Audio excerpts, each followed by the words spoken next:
আপনার কাছে অনুরোধ, এই দুনিয়া বড় কিছুদিনই জিন্দিগি পায়াম।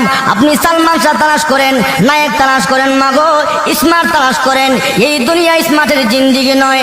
আপনার স্বামী যখন সুন্নতে রঙে রঙিন হয়ে যাবে, নবীজির আমলে আমল হয়ে যাবে, দুনিয়াতে হবে শান্তি, পরকালে হবে শান্তি। কিয়ামতের মাঠে আল্লাহ রাসূল আপনার স্বামীকে চিনবে। মায়ের সাথে কিয়ামতের মাঠে আপনার উম্মতের পরিচয় কি, আলামত কি? আল্লাহর নবী ডাক দে, আয়েশা রে, আমার উম্মত যদি দুনিয়াতে সুন্নত মানে, আমার উম্মত যদি দুনিয়াতে 5 ওয়াক্ত নামাজ পড়ে, ওযু করে, তার প্রত্যেক অঙ্গ প্রত্যঙ্গের মধ্যে নূর চমকাবে। কিয়ামতের ময়দানে বিশ্ব নবী আমি চিনে চিনে দেখব আমার উম্মত গুলো কপাল চানওয়ালা নূর চমকাচ্ছে চেহারার মধ্যে। আমি নবী দেখে দেখে চিনে চিনে আমার উম্মতকে নিয়ে আমি নবী জান্নাতে পৌঁছিয়া যাব। তাহলে উম্মতের সিনার আলামত হচ্ছে সুন্নত, ঠিক না ঠিক? এখন এই সুন্নত বাদ দিলে লাভ না লস? আরেকজন লাভ না লস? লস। মা বোনেরা, তুমি তোমার স্বামীরে উৎসাহিত করো দিনের প্রতি, তুমি সেই দিনের জন্য তাকে অবহেলা অলসতা করো, তাহলে তুমি কিন্তু কিয়ামতের ময়দানে দায়ী হইতে হবে। আল্লাহর কসম, বিশ্ব নবীর এই সুন্নতের সঙ্গে ঠাট্টা মস্কারি করলে তুমি কিয়ামতের ময়দানে আল্লাহর কাজ করে জবাবদিহি করতে হবে। যখন ঠিক না বেঠে কিছুচ্ছে আল্লাহর নবীকে প্রাধান্য দিতেন। যখন মারহাবা, কি প্রাধান্য? আল্লাহ নবী পত্র দিল, এক যুদ্ধে যেতে হবে, হুযায়ফার কাছে পত্র লিখেছে, আগামীকাল হুনাইনের যুদ্ধের মধ্যে তুমি প্রথম সেনাপতি, প্রথম আমির যেতে হবে। ওই পত্র পাওয়ার সঙ্গে সঙ্গে আল্লাহ নবী সাহাবী হুযায়ফা রাদিয়াল্লাহু তাআলা নাম, উনি যখন পত্র পাইলেন চুমা দিলেন, গানও লাগাইলেন, চোখও লাগাইলেন। হুযায়ফা রাদিয়াল্লাহু তাআলা আনহু এই অবস্থা বিয়ের মজলিসের মধ্যে শুধু ইজাব কবুল করেছে। ইজাব কবুল করার সঙ্গে সঙ্গে হুযায়ফা রাদিয়াল্লাহু তাআলা আনহু মজলিস থেকে উঠে যায়। মজলিসের লোকেরা ডেকে ডেকে বলল, হুযায়ফা রে, তুমি কোথায় চলে যাচ্ছ? আমি চলে যাচ্ছি, বিশ্ব নবী, মায়ার নবী, রহমতের নবী আমাকে পত্র দিয়েছে, আমি আর বিলম্ব করতে পারি না।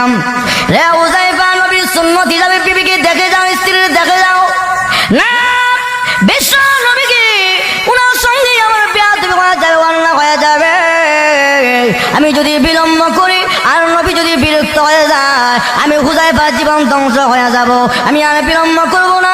এবার গুড়ার মধ্যে সারা হইয়া অস্ত্রে সজ্জে সজ্জিত হয়ে আবার জিহাদের ময়দানে রওয়ানাম। এবার ওখানে যাওয়ার সঙ্গে সঙ্গে নতুন বিবি পত্র দিয়েছে, স্বামী রে, নতুন ইজাব কবুল হয়েছে, ও স্বামী, আপনার সঙ্গে একটু দেখা সাক্ষাৎ করার মধ্যে মনের মধ্যে আসা, আপনি আমার সঙ্গে একটু সাক্ষাৎ করুন। অপর পৃষ্ঠায় লিখে দিল, বিবি, আমি আর সময় দিতে পারবো না গো বিবি, জান্নাতে হুরগাল মাল আমার জন্য অপেক্ষা করতেছে, আমি আর আসতে পারবো না, আমাকে ক্ষমা করে দিও। অপর পৃষ্ঠা লিখে দিয়ে আবার চিঠি আসলো, 3 নাম্বার পর্যন্ত চিঠি এসেছে। অপর পৃষ্ঠায় আবার লিখে দিল, বিবি, তুমি আমাকে বিরক্ত করবে না, আল্লাহ নবী আমাকে পারমিশন দিয়েছে, এজাজত দিয়েছে, আমাকে বিরক্ত করবে না। আল্লাহ নবী পত্র থেকে বলল, হুযায়ফা রে, কে তোমার বারবার পত্রের মাধ্যমে বিরক্ত করতেছে? হুজুর, গতকাল কিছুদিন আগে যে আপনি আমাকে পত্র দিয়েছিলেন, আমি হুযায়ফার ইজাব কবুল হয়েছিল গো নবীজি, যার কারণে আমি হুযায়ফা ইজাব কবুল করার সঙ্গে সঙ্গে আমি যুদ্ধের ময়দানে চলে আসলাম। ইয়া রাসূলুল্লাহ, ইয়া হাবিবাল্লাহ, গো নবীজি, এই জন্য পত্র পাওয়ার সঙ্গে সঙ্গে আর বিলম্ব করে নাই, দেরি করে নাই। আল্লাহর নবী ডাক দিয়ে, হুযায়ফা রে, আর নবী পারমিশন দিলাম, অনুমতি দিলাম, যাই এই মুহূর্তে তোমার বিবির সঙ্গে তুমি সাক্ষাৎ করে আসো।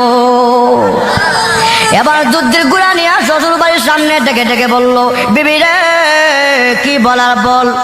এবার বাড়ি কিনার দাঁড়িয়ে দাঁড়িয়ে বলল, স্বামী, আমরা জানি মুজাহিদরা যুদ্ধে যাওয়ার আগ মুহূর্তে দোয়া করলে দোয়া কবুল হয়, আমি শুধু দোয়া করব, আপনি শুধু আমিন বলবেন। উনি বলল, প্রয়োজন হলে আমি আমিন বলবো। এবার স্ত্রী দোয়া করলো, প্রভু গো, নতুন বিয়ে হয়েছে, দেখা সাক্ষাৎ হয় নাই, আল্লাহ যুদ্ধের ময়দান থেকে আমার স্বামীর ফেরত এনেও।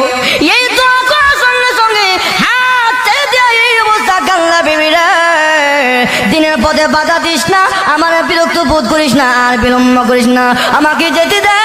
এই বিবি, কিয়ামতের মাঠে তোমার সঙ্গে আমার সাক্ষাৎ হবে। এই কথা বলে এই যুদ্ধের মধ্যে আল্লাহ নবী সাহাবী হুযায়ফা রাদিয়াল্লাহু তাআলা আনহু চলে গেল।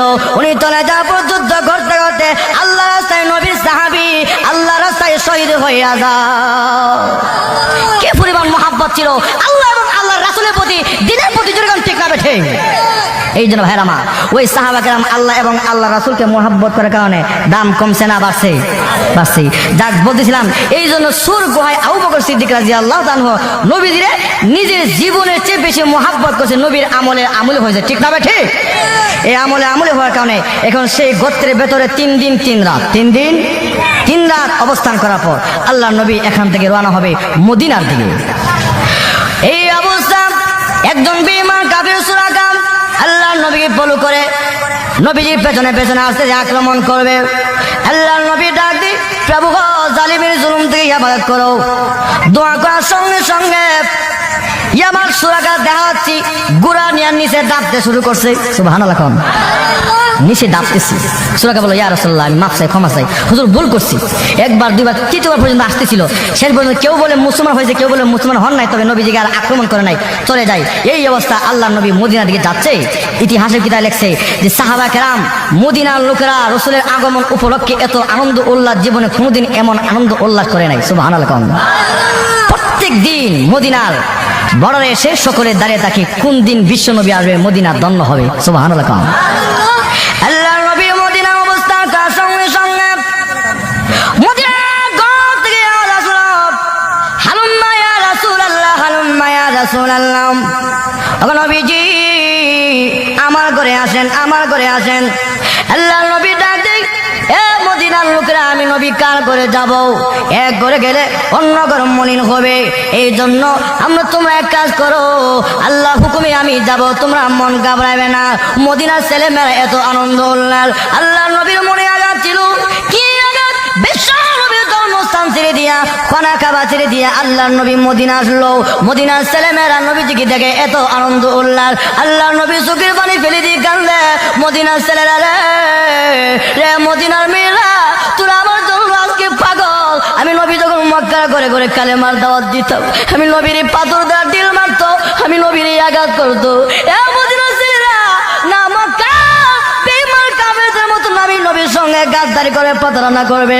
সকলেই ডাক দিয়া, রাসূলুল্লাহ, না গো নবীজি, আমরা মক্কার ছেলে নয়, মদিনার ছেলে। আমরা ওয়াদা দিলাম গো, জীবনে কোনোদিন আপনি নবীর সঙ্গে আমরা কোনোদিন বেয়াদবি করব না।